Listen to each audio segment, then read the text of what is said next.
Hello guys, કેમ છો બધા? મજામાં? આશા રાખું છું કે બધા મજામાં છો. પંચાલ મિક્સ ચેનલમાં આપ સૌનું સ્વાગત છે. આજે હું વાનગી લઈને આવી છું સોલાપુરી કેવડો. સોલાપુરી કેવડો બનાવવા માટે મેં અહીંયા જે તળવાના પૌવા આવે છે એ તળવાના પૌવા મેં લીધા છે. અહીંયા મેં કિસમિસ, બદામ અને કાજુ, સિંગ લીધા છે. આ દાળિયા બિલકુલ ઓપ્શનલ છે, તમારે નાખવા હોય તો તમે નાખી શકો છો, નહીં તો તમે એને એવોઇડ પણ કરી શકો છો. અહીંયા મેં લીધા છે વરિયાળી અને થોડા આખા દાણા. આનો આપણે છેલ્લે એનો એક મસાલો બનાવવાનો છે, એમાં આપણે એનો ઉપયોગ કરીશું. હવે ચાલો આપણે આ પૌવા છે એને પહેલાં તળી લઈશ. કે આપણું તેલ હવે ગરમ થઈ ગયું છે, એમાં હું આમ પૌવા એડ કરીશ અને પછી એને તળી લઈશ.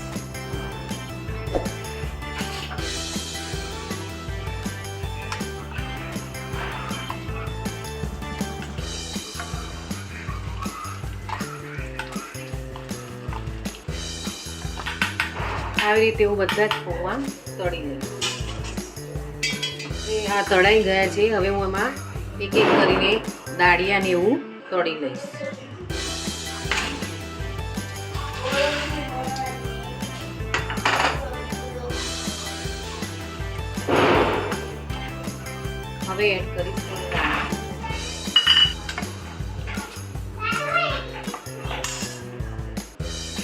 હવે એડ કરીશ કાજુ,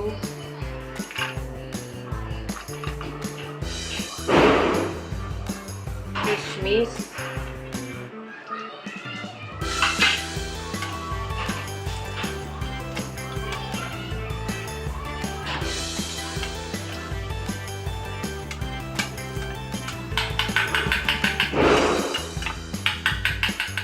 હવે એડ કરીશ બદામ,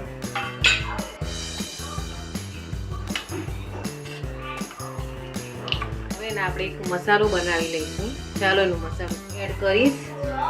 લીમડાના પત્તા,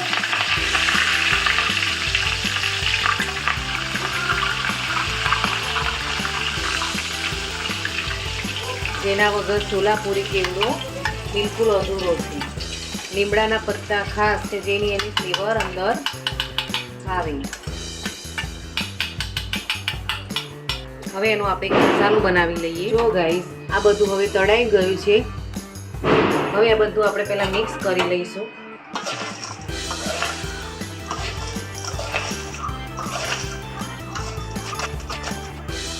હવે હું આ સ્ટેજ ઉપર પહેલા ખાંડ એડ કરીશ. દળેલી જે ખાંડ આવે છે, ખટ્ટો મીઠો હોય છે એટલે ખાંડનું પ્રમાણ થોડું વધારે હોય છે. અહીંયા ખટ મીઠો હોય છે આ કેવડો, એટલા માટે.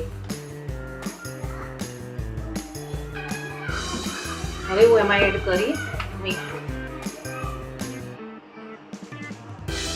પહેલાં હું આને હલાવી દઈશ અને પછી એના ઉપર હજી એક આપણે વઘાર કરવાનું છે, એ કરીશું. પહેલાં એનો હું મસાલો તૈયાર કરું અને પછી એનો વઘાર કરીશ. લઈશું જ વરિયાળી અને આખા ધાણા. હવે એની અંદર હું એડ કરીશ લાલ મરચું. તમે જેટલું તીખું ખાતા હોય એ પ્રમાણે તમે અંદર એડ કરી શકો છો. હવે હું એડ કરીશ હળદર, ધાણા જીરુંનો મસાલો કરીશું. લીંબુના ફૂલ, મેં ખટ મીઠો કીધું એટલે એમાં લીંબુના ફૂલ આવશે ખટ્ટો મીઠો બનાવવા માટે. હવે આ બધી પેસ્ટ આપણે વાટી તૈયાર કરી દઈશું, દળી લઈશું. આપણો આ રીતનો અધ કચરો જોઈએ છે, એ રીતનો આપણે તૈયાર થઈ ગયો છે. થોડું તેલ નાખીશું અંદર. આમાં તેલનું પ્રમાણ થોડું વધારે હોય છે. હું આમાં તલ એડ કરવાનું ભૂલી ગઈ હતી, એટલે હું અહીંયા 2 ચમચી જેવા તલ એડ કરીશ. હવે તેલ થોડું ગરમ થઈ જાય એટલે આમાં આપણે આ જે બનાવ્યો હતો મસાલો એ અંદર એડ કરીશું. ગાઈસ, આ તેલ હવે તૈયાર થઈ ગયું છે. હવે આપણે એમાં એડ કરીશું આ મસાલો.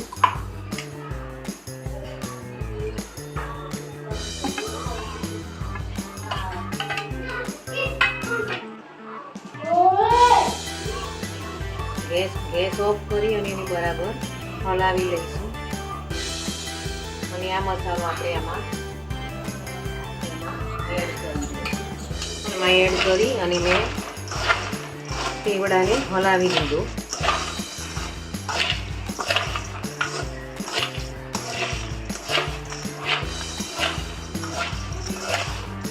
બરાબર બધી જગ્યાએથી હલાવી દો. આ સ્ટેજ ઉપર તમારે થોડો ટેસ્ટ કરી લેવાનો કે કદાચ કંઈ એમાં મરચું, મીઠું કે ખાંડ કે ઓછું હોય તો તમે અંદર એડ કરી શકો છો.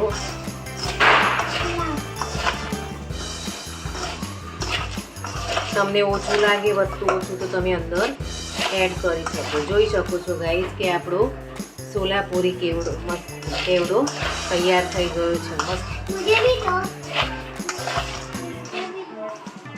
જોઈ શકો છો ગાઈસ.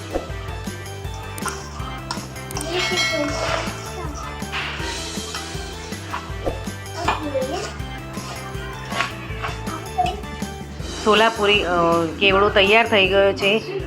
ખાવામાં પણ એટલું સરસ છે. તમે પણ ટ્રાય કરજો જરૂરથી. મારો આ વિડીયો જો તમને પસંદ આવ્યો હોય તો પ્લીઝ લાઈક કરજો, સબસ્ક્રાઈબ કરજો અને શેર કરજો. તમારો સપોર્ટ જ મને બહુ જરૂર છે, એટલા માટે લાઈક કરજો, સબસ્ક્રાઈબ કરજો અને શેર કરજો ભૂલતા નહીં. જય શ્રી કૃષ્ણ.